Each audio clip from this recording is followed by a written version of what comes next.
Well, Church, it's been an interesting year as we sit here, December 18th, looking back. There's a number of things to recall, and I think if we just go chronologically, of course, we had a change of administration in January, and from day one to start off 2025, the Arctic was a key issue for the Trump administration. There was the executive order on maritime dominance, in which the Arctic was pointed out there. There was an executive order on unleashing Alaska's extraordinary energy potential, and that was just the start of the story. Of course, since then there's been bringing critical minerals into that conversation. Just a couple months after January, the vice president brought a delegation to Greenland, which signified not only Greenland's significance, but also the Arctic's role in national security and in homeland defense. Later in the summer, there was the Trump-Putin summit that occurred right here on Jay Bear. A few steps from here. Just a few steps from the Ted Stevens Center. So as we look back, what are some of your thoughts on this past year? Well, first of all, thank you, Matt. And I think it's as we close 2025, it's important to really look back to see and really reflect on some of the strategic implications of what's happened on the calendar. I do want to give an opportunity to even point out there's been some change with their Canadian allies as well. Of course, a change of administration there. A re-emphasis on Canada being an Arctic nation and real investment in the Canadian North. Of course, just yesterday here on Jay Bear, we welcomed the Minister of Defense from Canada, and of course the center here is just steps away from not only Alaska Command and 11th Air Force, but the NORAD, the offices and location here. Speak a little bit about the Canadian relationship at the practitioner level that we've seen recently. Thank you for that. Well, that's actually, I'd like a moment to go on the latter before getting to the former. The Stevens Center is a center that's committed to the practitioner, education, engagement, analysis, and research, kinds of activities that the net result is a prepared Arctic security and defense practitioner. That's our product, U.S. and allied. And so in this regards, of course, Canada has been a strong practitioner level colleague of the center since our inception. And ultimately for us, the relationships that we maintain with that practitioner community and the armed forces, including, of course, colleagues, Strategic Joint Staff, Canadian Joint Operations Command, and to be sure, Canadian Joint Operations Command, Joint Task Force North in Yellowknife. That team is obviously a clearly a practitioner that's in and about the Arctic region. Includes, of course, the Canadian Rangers that are really eyes and ears forward for the armed forces and really securing the northern flanks of Canada, and provides a great opportunity for practitioner exchanges of best practices, good ideas to help essentially ensure that the Arctic practitioners within the North American Arctic are all operating as interoperable or conducting operations interoperable as best they can be, and ultimately for us networked so that we can see the distances and really compare and contrast between, for example, the armed forces that are active duty armed forces here in Alaska, which include 11th Airborne, 11th Air Force, Alaskan Command, Alaskan Arctic Region, but also the Alaskan National Guard that has a relationship, of course, with their Canadian Ranger counterparts, including Alaska National Guard's Alaska Scout program, which it is, again, kind of replicates a little bit of what the Rangers are doing today in the northern parts of Canada. Great perspectives and great partnerships, frankly. So as we look back on a dynamic year, makes me start thinking about what the next year will look like. But before I go there, I want to look back at one other thing. Mm-hmm. That's when you had the opportunity to engage with General Guillot, Commander of NORAD Northcom, and he gave you some guidance in how the Ted Stevens Center could support his homeland defense mission. Can you tell us that story? Yeah. And maybe we can transition that and how the Stevens Center is going to support that going forward. Fantastic. So it's a privilege for the Stevens Center to support our Line Combatant Command and our Line Combatant Commander, General Gregory Guillot, who has actually, as a career battle manager, and looking at his headquarters in Northcom there in Colorado Springs, Colorado, and kind of looking from a north-up scope view, if I can use that perspective. So imagine with you, you're looking at a radar scope that depicts North America. Mm-hmm. And in this, and you're looking north, well, that looks like Canada. If you're looking to the 10 o'clock position, mm-hmm. You're looking at Alaska And then you're looking towards your 2 o'clock, you're looking out across the Atlantic Ocean into the European theater. So sort of like a 10, 12, and 2. 10, 12, and 2, right. That includes, of course, from our standpoint as the center, we've kind of taken that 10, 12, and 2 mindset and broken it into aligned regions and really kind of using that as a gravitation or center of gravity to orient for education, engagement, and analytical programs. 10 o'clock we describe as Arctic Pacific, and then it allows us to take a look to that viewpoint of the shorelines of Alaska and Alaska's western regions, the Arctic Alaska, that goes into the Bering and Chukchi regions, and by extending that below into the North Pacific below that of the Aleutians, and just seeing the defense concerns from that geographic region. When you look to mainland Alaska properly, all the way to essentially the eastern shores of Greenland, you're really looking there at the essentially what we're shorthanding for 12 o'clock. Yeah. So Canada and Greenland within the Kingdom of Denmark. Once you get to the eastern shores, past the eastern shores of Greenland, now you transition from what is now General Gio's combatant command areas of responsibility into that of Commander U.S. European Command. And that goes essentially from the eastern shores of Greenland all the way essentially to the Bering Sea through Russia. Okay. But for us, for the Allied Arctic, we kind of just bifurcated at the Finnish-Russian border. So essentially east of Greenland across that transatlantic into the Nordic spaces. So 10, 12, and 2. On the Arctic Pacific side, it gives us a chance to really not only focus on those defensive concerns that are deeply aligned with homeland defense, but also the campaigning objectives as you protect further forward. The Aleutians provide a very strategically important but complex and difficult homeland defense challenge. So here's an opportunity to work with allies and partners in the Western Pacific. If you think about defense in depth, that includes, of course, into Commander U.S. Indo-Pacific Command's region responsibility. For example, Japan, the Republic of Korea, and allies and partners in the Pacific that are aligned to our national security interests, and we have to share that mutual interest. Same goes when it comes to the 12 o'clock, working with both Canada and Kingdom of Denmark for Greenland and the Canadians and that defense relationships there, and then within the European theater, thinking about the aspects of how that relates to not only homeland defense, but also how that relates to transatlantic Arctic security.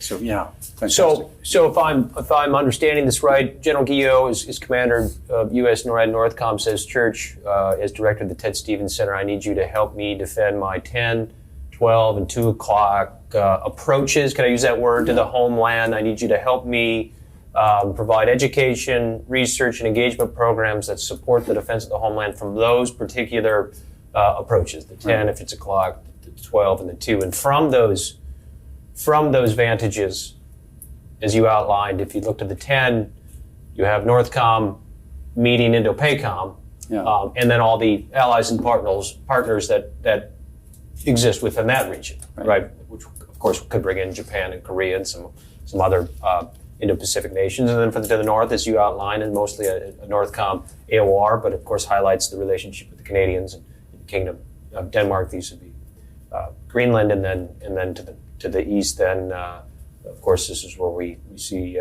many NATO members, and then of course Northcom meeting EUCOM. So that's the picture I'm painting. Does that seem accurate to you? Okay. With that picture in mind, then, Ian, if we bring it a little bit sort of inside the center, now the Ted Stevens Center, as we look ahead, the authorities of the center, as you know, education, engagement, research and analysis, what sort of programs are upcoming this year that are going to support those particular approaches, the 10, 12, and 2? Well, let's start with the engagement piece first. And I do want to say thanks to you for the incredible work you've done as Associate Director for Strategic Engagement for the Center for 3+ years.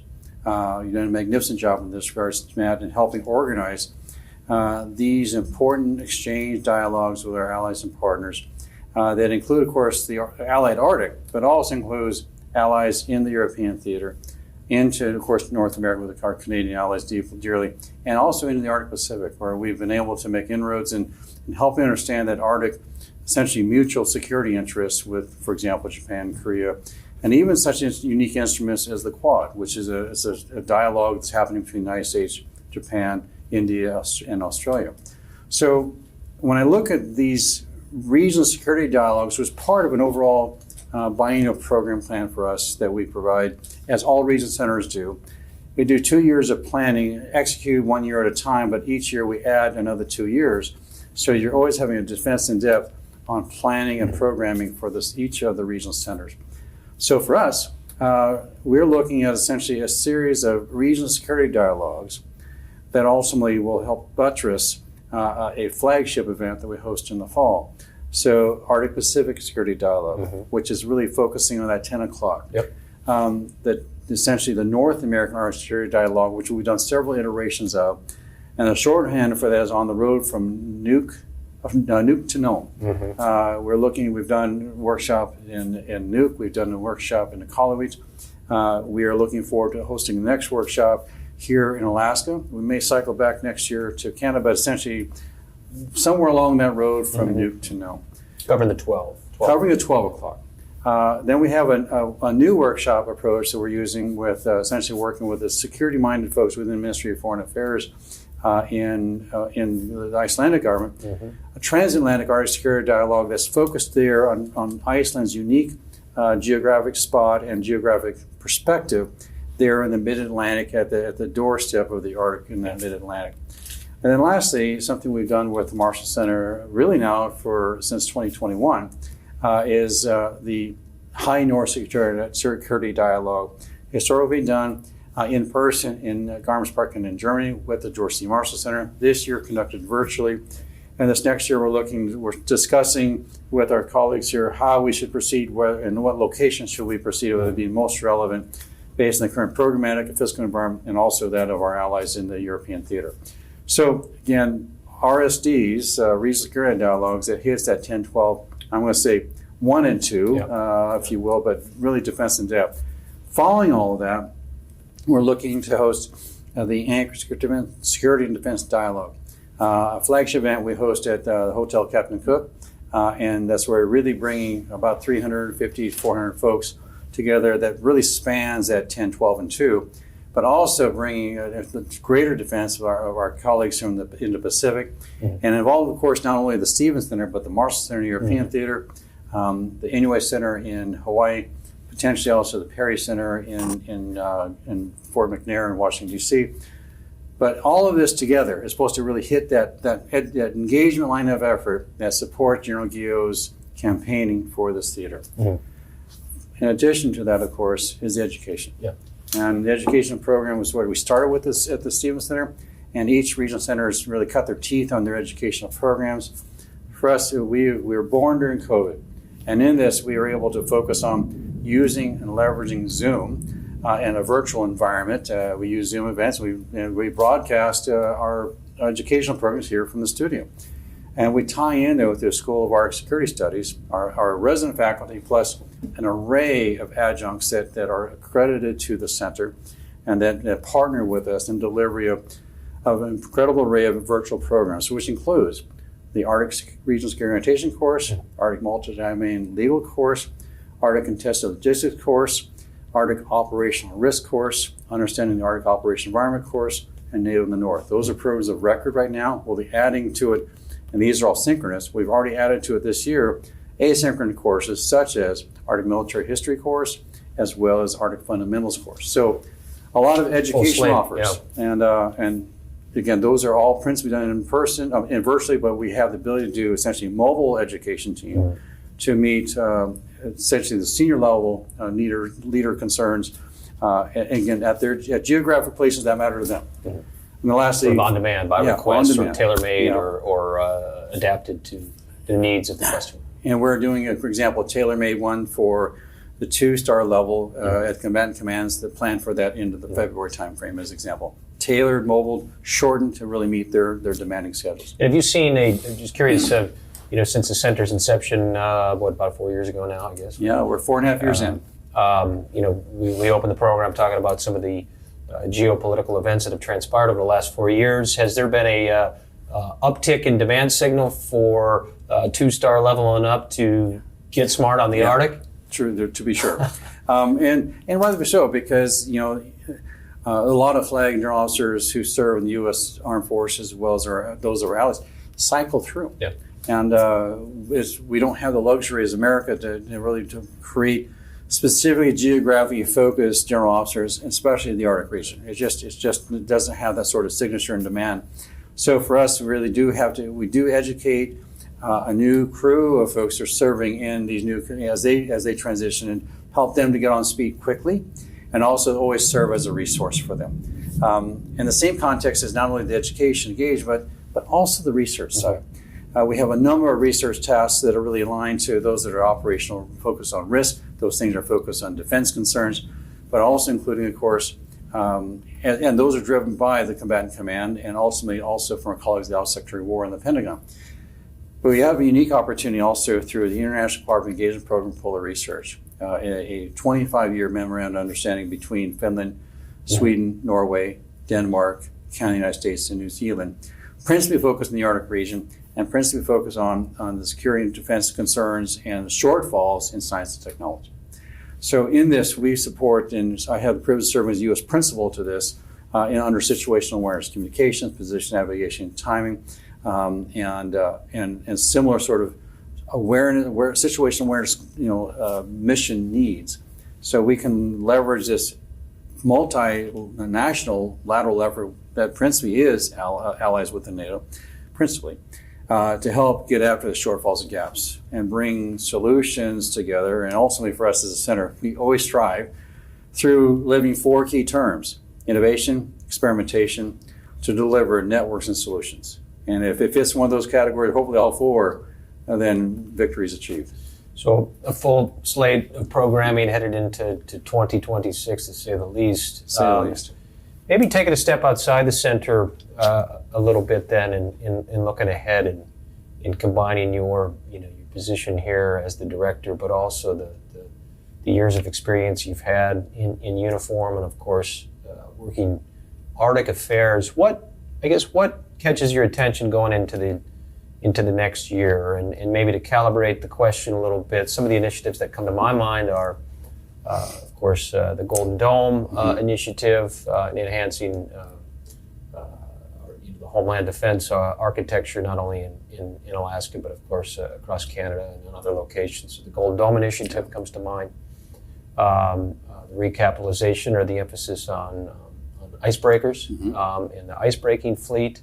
Perhaps even things, if we get into kind of the technology sphere, how artificial intelligence might be impacting how we operate in the Arctic. Largely a domain that's challenging to operate, and now when we get into autonomous systems, how can autonomy impact a region that's so vital? So what's on your radar if you were going to kind of give somebody be on the lookout for or get smart on? If we were to sit in these chairs about a year from now, what will we have talked about? Well, that's a fantastic question. So let me ground it where I think the priorities matter. The most pressing national need for us right now, and ultimately as allies, I hope all nations that serve within the alliance, and also to our allies part of the Indo-Pacific, homeland defense. We ground our mindset in how do we best prepare a strong defense, and then ultimately, because it's a strong defense, it serves that deterrent value. And ultimately, right now, the speed of war is accelerating. Conflict is accelerating a generation right now because of Russia's continued onslaught in Ukraine and continued violation of their national sovereignty and holding Ukrainian terrain under Russian control. That war has accelerated the technology leap, as war tends to do. So it is now, how can we best counter the things that are hard to program, especially program at speed for. Speed matters more than ever. Speed, of course, in the fight itself, things like hypersonics, for example, go faster, because ultimately going faster is harder to defend, but also faster in research, technology, and development. Countering unmanned area systems, as unmanned systems are, of course, increasing complexity and lethality, precision. So that is what I consider a huge issue, obviously, and very tactical and relatively inexpensive. You can flood the zone with drones in a way that was only just imagined in theories back when I was at War College, admittedly 25 plus years ago. In this case, now not quite 20, about 25 years exactly, I guess. When I look at specifically, not only, of course, the small end, low end, easy to afford and just flood the zone with unmanned assistance, but the higher end, hypersonics, how you defend against Golden Dome, of course, building an upscaling construct of the Iron Dome for that Israel uses quite effectively. Yeah. When you think about the enormity of the scale, I've spent a lot of time flying across the North American Arctic, and think how you defend this with essentially the sensor and shooter array that would actually counter ever more sophisticated attack platforms. It is like overwhelming to think about what sort of architecture and sort of the speed you have to be able to act at to counter the lethality threats to our nation. So again, zero in, homeland defense matters. And homeland defense that also includes continental defense, total defense that exists in the Nordic and Baltic nations, and ultimately extending this mindset that the Aleutians remains a key terrain that needs to be defended. That's where if we're defending there, we're actually defending further from there. But if you can't defend there, it's really hard to defend essentially the American mainland, Alaska, the continental United States, and continental Canada. Can you, I guess, to kind of highlight who's involved in some of this, can you give us an example of some of the people who've been on your calendar lately? They're walking into the center to have meetings or on Zoom calls, because it's not just military, it's not just other general officers. It's a full slate of people ranging from academia to industry. Can you, if you can recall, anyways, just to give an example, who's all part of this cooperation.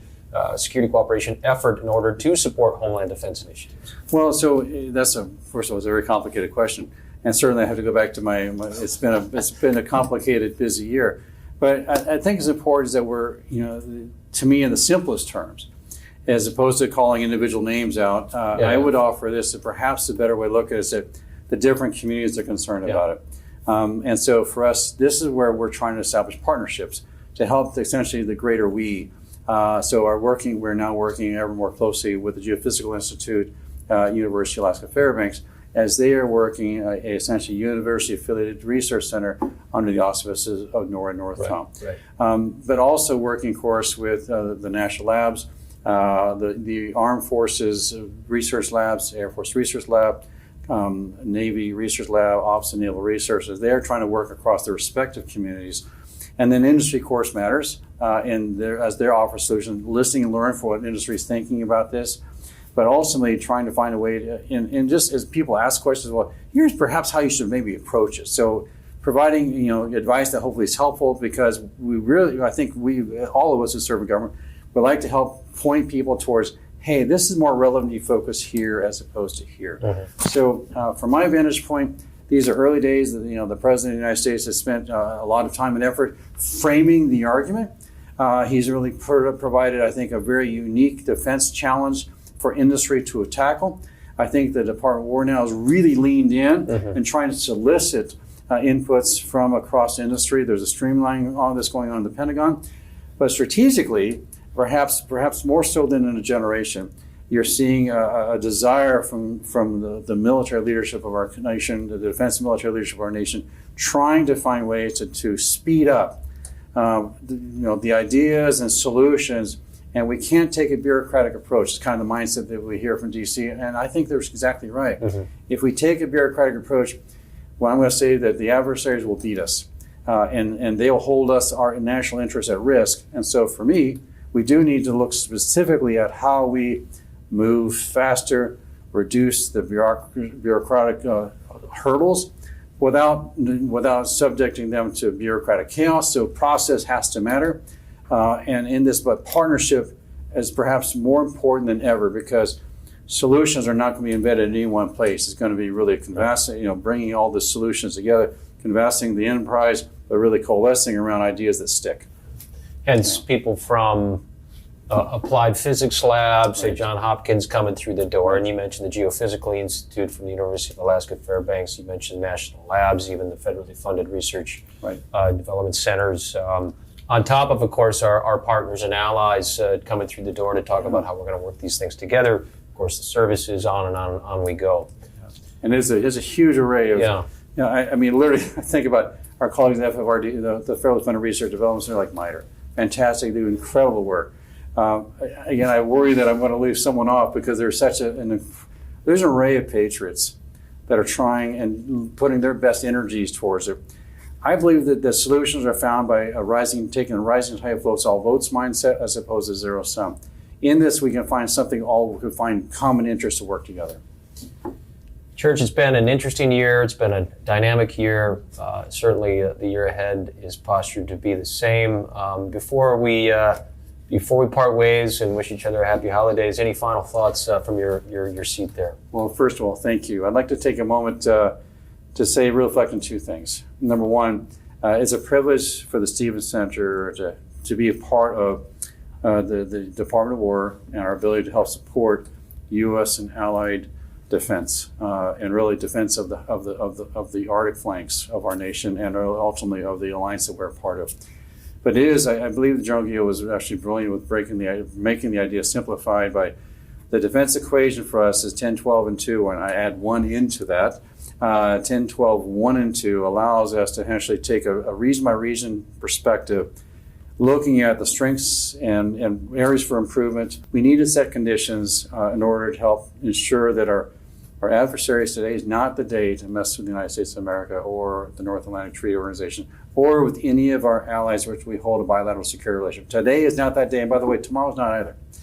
And the day to follow, we hope they feel the same way. So that's important that we're just part of that enterprise. An honor to be part of 6 regional centers of the Department of War. It was an honor to support for us, the 6th Secretary of War for Homeland Defense and American Security Affairs, but also General Guillot, the commander of NORAD-NORTHCOM, and then certainly working as the regional center family as the executive agency provided for us by DSCA, Defense Security Cooperation Agency. It's one big family team, all working hard and under difficult circumstances to be faster, more relevant today and then even more so tomorrow.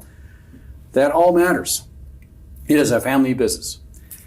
Now here's an opportunity for a future. For us, we as a center, while we have these 3 essentially mission areas that provided to us by the Congress, we have 3 specific programmatic approaches for them. One thing we do with the center is a little bit different. This is the aspect than the other 5 regional centers. And this is the idea of national and Arctic interest chairs. Today we have national chairs that have been established to us from Canada, Norway, and Sweden. We're going to work to create this with Finland, Denmark, and Iceland, essentially cover the allied Arctic with national chairs accredited to the center. So it helps us in this regards.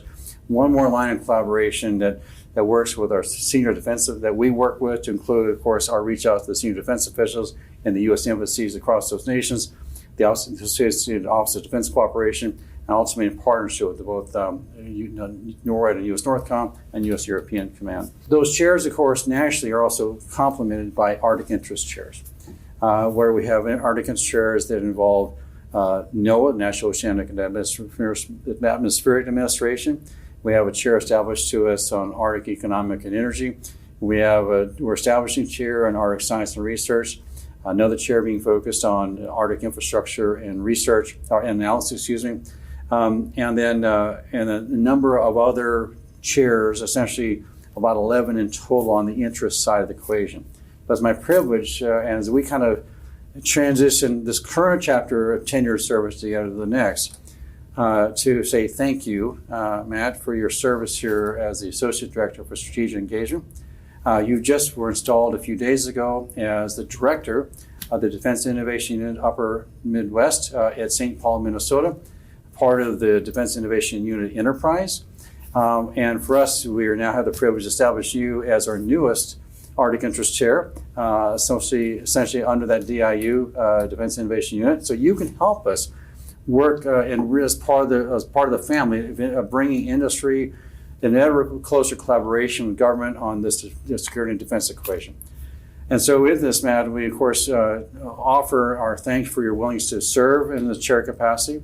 We look forward to working with you and your parent organization to establish a strong partnership via a memorandum of agreement between DIU, Upper Midwest, to the Stevens Center, and then also help us work across, as you graciously support us as in our engagement in educational programs, have you also continue this as an adjunct to the center. We also look forward to investing you as part of our the work that we provide to the Office of Naval Research for the International Corporate Engagement Program for Polar Research. So we have 4 great lines of effort going forward with you. So it's not saying goodbye, it's just see you later. And by the way, we'll see you just in a few days because we'll be on the step working together in something to the future. So thank you. 3+ years of work. And actually for us, we've been working much longer than the 3 years we've actually been in the center. It's been a privilege to work and serve here and serve the host of Arctic Connections here. And I feel like our work is just beginning. Just beginning. Church, thank you for the opportunity to serve and for the gift of your time, today. Sir. And with that, we'll call it a day.